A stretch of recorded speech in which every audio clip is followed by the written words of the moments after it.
Hey, what's going on? So, I just finished seeing that travesty that was the William Barr's testimony. Democrats are really desperate. And it's really obvious, and it's really cringe. The TDS was so thick in the room. And these riots, they're not peaceful. No. And I was watching a video from Lionel Harris. Where are all the black people? Of course all lives matter. Black lives, white lives, yellow lives, green lives. They all matter. The only lives that don't matter are the lives that don't respect the lives of others. The lives of peaceful people who aren't trying to cause mayhem and recklessness. Those lives, the lives that have no respect, those lives don't matter. Okay? The rest of us matter. Okay? So when Trump sends in the feds, after 39 days of reckless hell that the Democrats just go right along with, just go right along with it, because hey man, people go to protest. They're not protesting. They're burning down black businesses. They're burning down everyone's business. They're trying to kill people. And why? Because they're feds. They're trying to kill them because they're feds. They're trying to kill these people because these people are trying to stop Antifa and Black Lives Matter from destroying government infrastructure that allows continuity of government. So, if you come into my house and try to break my shit, I'm gonna fuck you up. So when you come into Trump's house and try to break his shit, we got the strongest military in the world, man. And you think you can get away with this shit, but this is leniency. He's being kind to you people. He could just come along and say, hey, listen, you motherfuckers need to be taught a lesson. And he will bring in the tanks. Remember all that militarization that the police force was going through? All the tanks, all the urban warfare type of shit, Trump really could just say, you know what? Send in the real stormtroopers. Send them in. And he could just go in there. I've seen the police do things, just run people into a certain part of the city. Just get them in there. It's like shooting fish in a barrel. He's being kind to you motherfuckers. He's being really kind and really patient with you motherfuckers. Okay? But everything you do, whatever you do in the dark, it's gonna come under the sun. And then it's gonna come in the court of public opinion. And then we're gonna see how many patriots we have in this country. And there's more of them than there are bad people. Now we're gonna go over this part 15. Mortality among children. This is the last part of this document, but there's plenty. I gotta fold it this thick without the case against vaccination. So we're gonna finish this up today.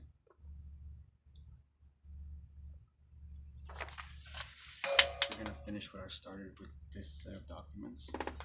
And there's going to be more, so if you want to see all that, if you enjoy it, because YouTube and social media, they don't like when facts try to rise up from the deeps, like bubbles, they don't like it. So the algorithms, they suck. They're evil.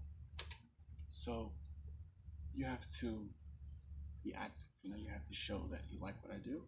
If you do, then show it. Hit like, subscribe, and my Cash App link will be below. So you can drop me some sweet, sweet money at that. And let's get started. So, 15, mortality among children.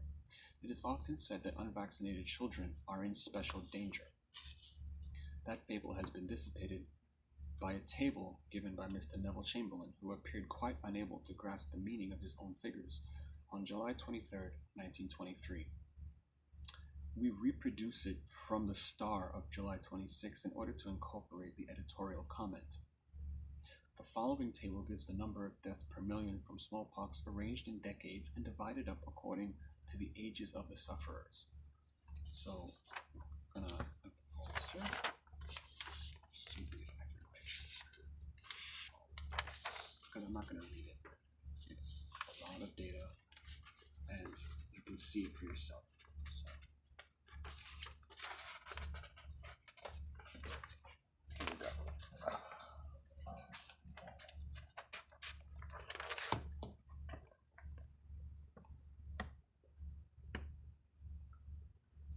Can you see? There we go. Okay.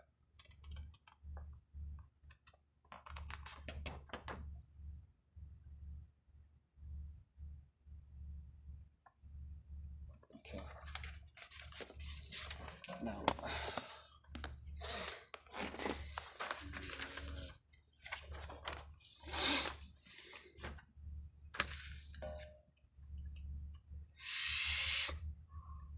it will be noted that there has been an enormous decrease in the smallpox mortality among children under 15. At the beginning of these periods, 1871, it was officially recorded that 97.5% of the whole population between the ages of 2 and 50 was vaccinated.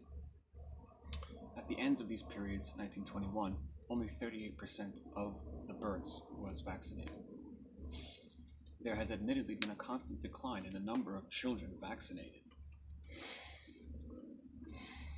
The editor of Truth, commenting upon the figures above on August 1st, 1923, observed, quote-unquote, "No doubt Dr. Garstang will be of the opinion that for calling attention to the incontrovertible facts, I ought to be sent to Broadmoor." William Barr pops to mind somehow. Trump pops to mind. I hear echoes far in the distance of Russia. I hear Democratic screeching, wailing, whining, salty tears are just like washing over me. You know, it was supposed to rain today. Where are those, salty tears? It's a nice day. Let's not, the saltiness of the ocean. It's not because sperm whales or blue whales are ejaculating into it. It's because Democrats are crying.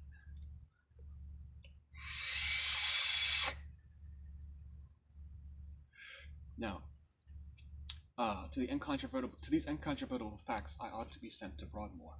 For my part, I think that a man who cannot see the significance of the above figures and those referred to in Truth last week ought not to be allowed to practice on the public as a doctor.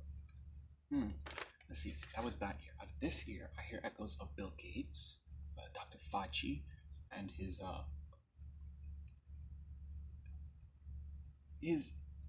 need to flatten the curve and his lack of baseball skills. And I don't even play baseball, but I think the whole nation can see that Fauci sucks on many levels and needs to be fired. For some reason, Trump said he would run this country like one of his corporations, and for some reason he seems to have lost the will, I guess, to use the phrase he made The Apprentice famous for. You all know what I'm talking about. You're fired, Dr. Fauci. Dr. Fauci. Pack your shit and move in with Obama.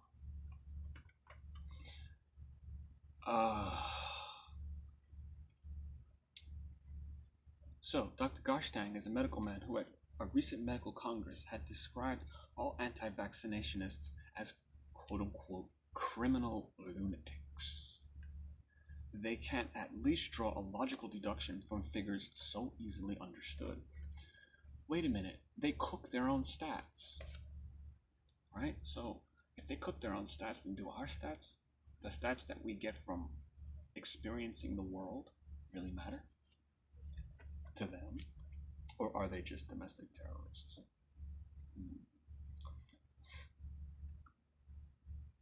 The following figures form a complete refutation of the claims for vaccination.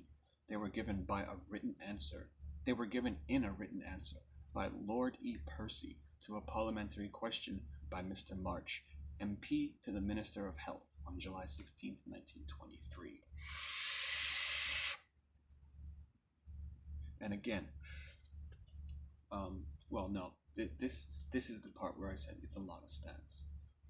So I'm not going to read it. I'm going to just do the same thing I did with the last set of stats. It's actually 3 pages.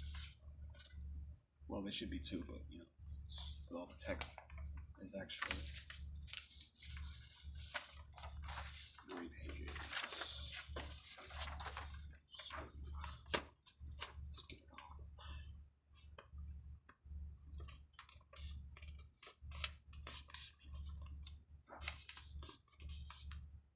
on. Oh, and by the way, William P. Barr crushed it today. Absolutely squashed Nadler and his jelly donut sized fucking filled belly. So, here we go.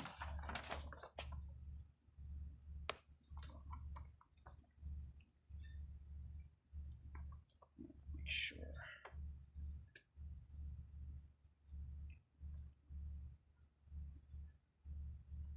Okay. Now, and continuation.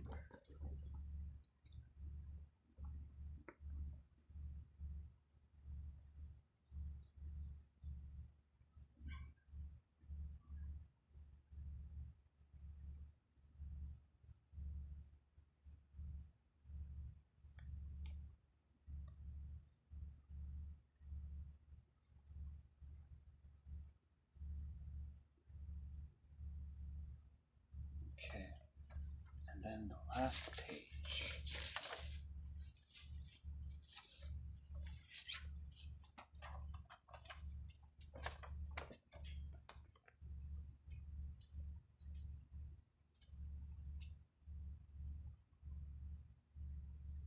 See? C'est encore farce.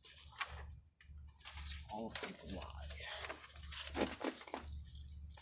They are so zealous in pursuing this vaccination farce.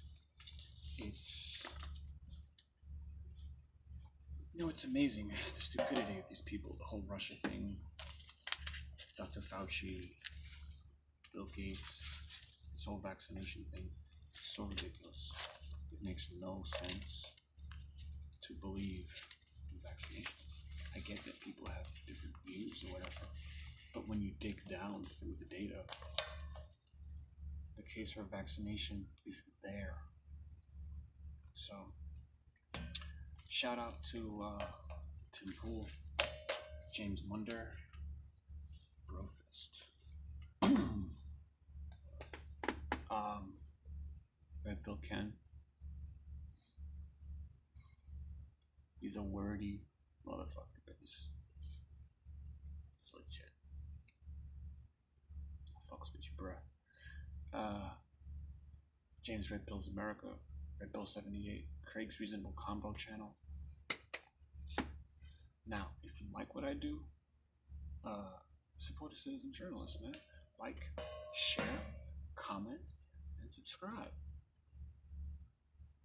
And hit that Cash App link, because a month needs some bread. So, support this channel. Definitely. And where we go on, we go all. Much love.